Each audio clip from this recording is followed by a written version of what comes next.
Mayor আতিকের সময় উনি file আটকে রাখছে, বুঝছি উনি আওয়ামী লীগের দোষর ছিলেন, বাট সেম ক্যারেক্টারিস্টিক্স তো মিস্টার এজাজেরও হচ্ছে, তাহলে উনিও তো একটা ফ্যাসিস্ট, উনিও তো একজন দোষরই হলো আওয়ামী লীগের, নাকি কিন্তু একটু ভিন্ন রূপে আসছে। আমাদের হচ্ছে দুটি দাবির মধ্যে হচ্ছে প্রধান উপদেষ্টার তরফ থেকে এই যে যিনি প্রশাসক আছেন মিস্টার এজাজ, তাকে প্রধান উপদেষ্টার তরফ থেকে দুটি বিষয় সমাধান করতে বলা হয়েছে।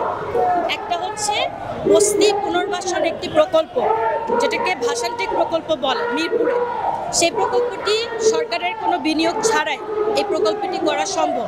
বস্তিবাসীরা ফ্ল্যাটে থাকবে, তখন আর বস্তি বলতে কিছু থাকবে না, কিন্তু এটা ফ্যাসিস্ট হাসিনার আমলে আমাদের প্রজেক্টটা করতে দেওয়া হয় নাই। আজকের দিন প্রধান উপদেষ্টা জনাব এজাজ প্রশাসক, তাকে বারবার তাগিদ দেওয়ার পরও, স্থানীয় সরকার মন্ত্রী তাগিদ দেওয়ার পরও, ভূমি মন্ত্রণালয়ে বলার পরও তিনি এই কাজটা করছেন না, ঝুলিয়ে রাখছেন।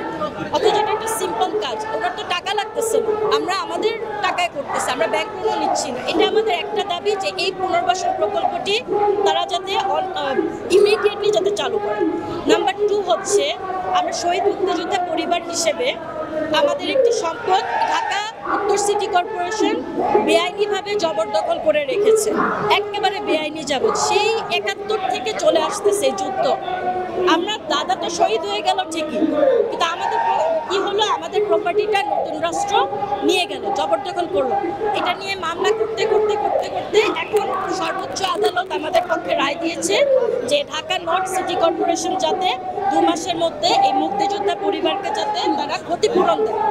সিটি কর্পোরেশন যেহেতু ব্যবহার করে ফেলছে, জায়গাটা তো আর আমাদের দিবে না, বাট ক্ষতিপূরণটা দিতে বলছে।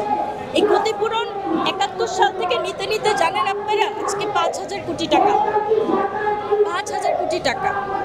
কিন্তু এই লোক, I am sorry to say, administrator সেইটা নিয়ে কোনো কাজ করতেছে না। সেই সুন্দর কথা ফ্যাসিস্ট আমলে যারা মন্ত্রী ছিলেন তারা সুন্দর করে বলতো, ঠিক আছে বাবা আমরা এটা নিয়ে কাজ করি, আমরা দেখতেছি। এই যে একটা হোপ থেরাপি তারা দিত, হ্যাঁ, আশা দিয়ে রাখা। 9 মাস হয়ে গেল, উনি যখন থেকে আসছেন আমরা তাকে ডিস্টার্ব করি নাই, বাট উনি বলছে অবশ্যই আমি আপনাদের বিষয়টা নিয়ে কাজ করব, কিন্তু কাজের কাজ কিছুই করেন, আজ পর্যন্ত করেন। দ্যাটস ওয়াই আমাদের দাবি এইটাই যে বস্তি পুনর্বাসন, যে আমার সাথে ওনারা আসছেন, ওনারা সকলে বস্তিবাসী, নিম্ন আয়ের মানুষ। এই বস্তি পুনর্বাসন প্রকল্প অনতিবিলম্বে চালু করতে হবে, কারণ এখানে সরকারের কোনো টাকা লাগছে না। নাম্বার 2 হচ্ছে আমাদের যে ক্ষতিপূরণ, ন্যায্য ক্ষতিপূরণ যেটা, সেটা তিনি যাতে দেন। এটা নিয়ে আমাদের আজকের কারণ উনি ফাইল আটকে রাখছে, মেয়র আতিকের সময় উনি ফাইল আটকে রাখছে, বুঝছি উনি আওয়ামী লীগের দোষর ছিলেন, বাট সেম ক্যারেক্টারিস্টিক্স তো মিস্টার এজাজেরও হচ্ছে, তাহলে উনিও তো একটা ফ্যাসিস্ট, উনিও তো একজন দোষরই হলো আওয়ামী লীগের, নাকি কিন্তু একটু ভিন্ন রূপে আসছে। দ্যাটস ইট, এটাই আমাদের দাবি ছিল।